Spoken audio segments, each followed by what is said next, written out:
Welcome back to Narrations. This is a story about kindness, not as a concept, not as a slogan, but as a burden. About how doing something good can feel heavy, complicated, and sometimes even dangerous. And about a small idea born in a classroom that quietly challenges the way the world usually works. This is the story of Pay It Forward. Trevor McKinney is 11 years old, and already he knows something adults prefer not to talk about. He knows that life is hard. Not in an abstract way. Not philosophically. In the everyday way, the kind that shows up in empty rooms, raised voices, and promises that never quite get kept. Trevor lives with his mother, Arlene, in Las Vegas. Their apartment is small, cluttered, and always feels like it's holding its breath. Arlene works hard. She tries. But she's tired in a way that sleep doesn't fix. Alcohol lingers at the edges of her life, sometimes quietly, sometimes destructively.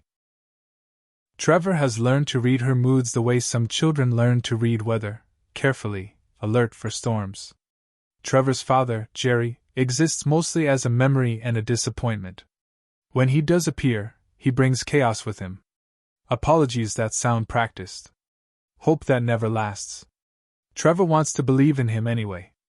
Children almost always do. At school, Trevor keeps his guard up.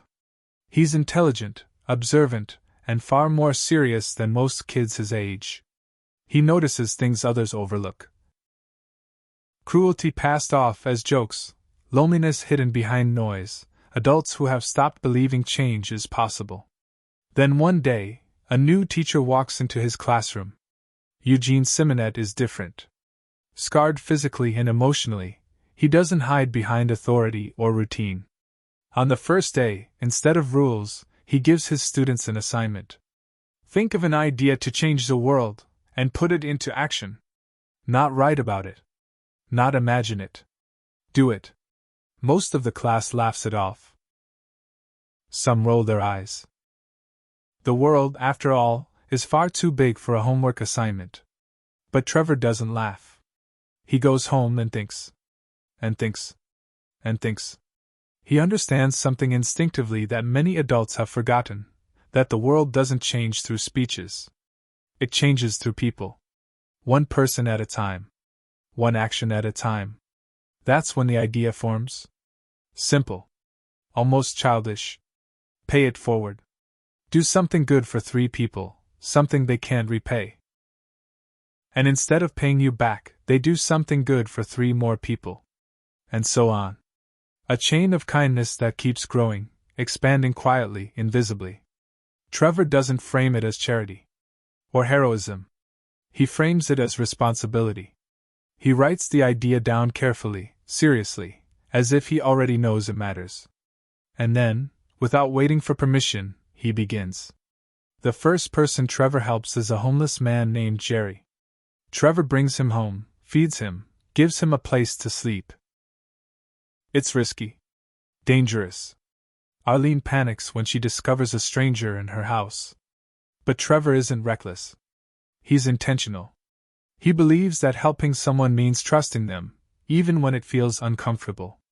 Jerry responds to that trust. He cleans up. He listens. He leaves behind something small but meaningful, proof that someone believed in him. The second person Trevor chooses is his mother. This help is harder. Trevor wants to fix what's broken between Arlene and his father. He arranges for Jerry to come back into their lives, believing that love, if given another chance, might finally take root. His intentions are pure. His understanding of adult pain is incomplete.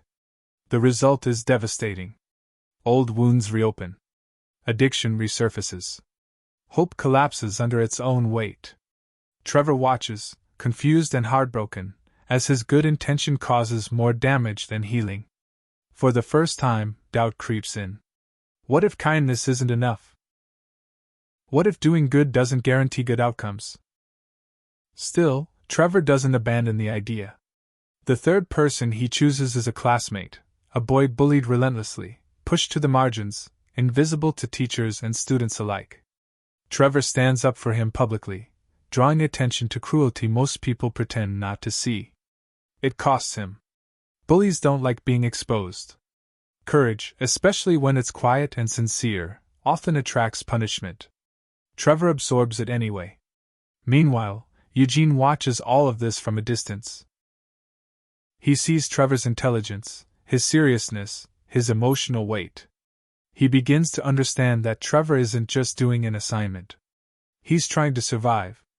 Eugene's own life is shaped by avoidance. He keeps people at a distance, convinced that isolation is safer than hope. But Trevor's idea presses against that belief. It asks uncomfortable questions. What if helping someone doesn't require certainty? What if connection is worth the risk of pain? As Trevor's actions ripple outward, the effects begin to surface in unexpected places. Small changes. Quiet shifts. People making different choices not because they were asked to, but because someone once helped them when it mattered. The idea starts to move.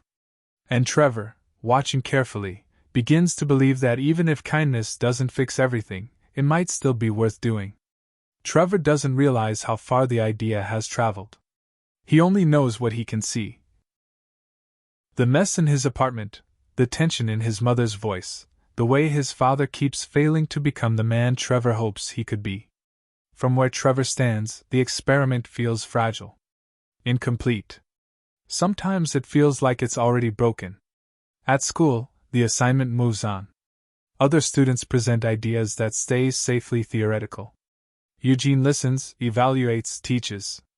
But his attention keeps returning to Trevor, not because Trevor's idea is perfect, but because it's lived in. Trevor isn't talking about change. He's absorbing the consequences of trying to create it. Eugene recognizes something unsettling in that. The consequences are heavy. Trevor's attempt to reunite his parents collapses painfully. Jerry's return doesn't bring healing, it brings relapse. Arlene falls back into patterns she fought hard to escape.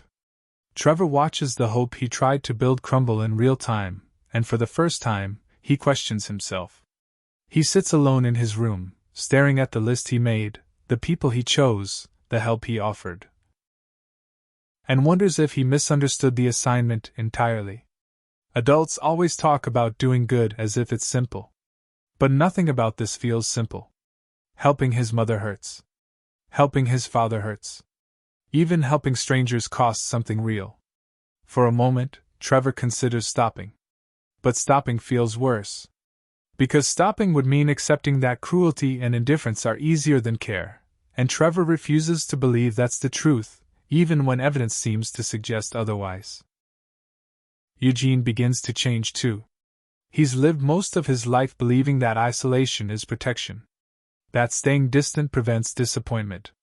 Trevor's idea challenges that logic relentlessly.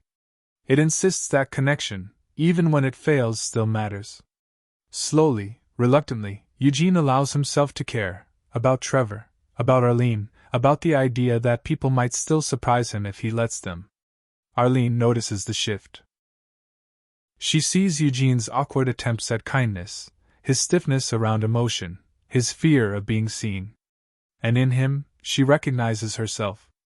Two adults shaped by shame and disappointment, unsure how to step towards something better without tripping over their past. They try anyway. Their relationship is tentative, imperfect, full of hesitation. Trevor watches it closely, hopeful, guarded, afraid to hope too much. He has learned that adults can try and still fail. Meanwhile, the idea Trevor set in motion keeps moving. A journalist begins tracing a strange pattern of generosity, one act leading inexplicably to another. A car given away. A life changed. A decision made differently because someone once chose to help without expecting anything back. The story grows. But Trevor doesn't feel triumphant when he learns about it. He feels overwhelmed. The idea is no longer his alone. It belongs to the world now, unpredictable, uncontrollable, capable of harm as well as good. At school, Trevor faces the consequences of standing up to cruelty. The bullying doesn't stop just because it was named. Courage paints a target. Trevor endures it quietly, absorbing blows meant to discourage exactly this kind of kindness. He doesn't tell his mother everything. Children often carry more than they should. One night, after a particularly brutal confrontation, Trevor sits alone and finally allows himself to feel anger, not at the bullies, not even at the world, but at the unfairness of it all. Why should trying to help make things harder? Why should goodness demand sacrifice? There is no answer.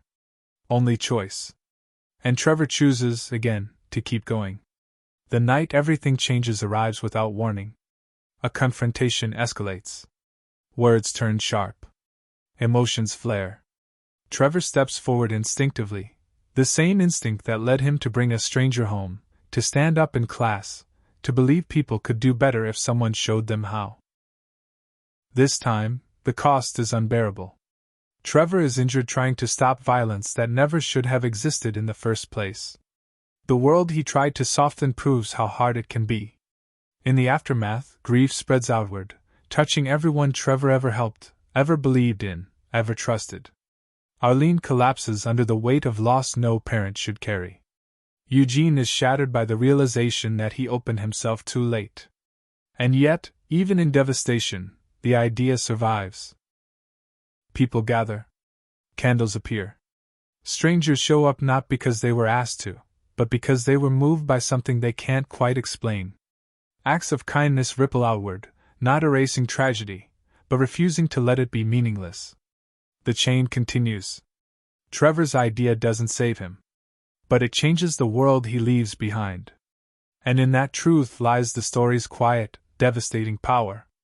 Pay It Forward is a story about the courage it takes to care in a world that doesn't guarantee reward. It reminds us that kindness is not soft or easy, it is demanding, vulnerable, and sometimes painful. And that even when one life ends too soon, the love and intention behind it can continue moving through others, asking each of us the same question: what will you do with the good you've been given? If you enjoyed listening to this story, please like the video, share it with someone who loves movies like this, and subscribe for more narrations.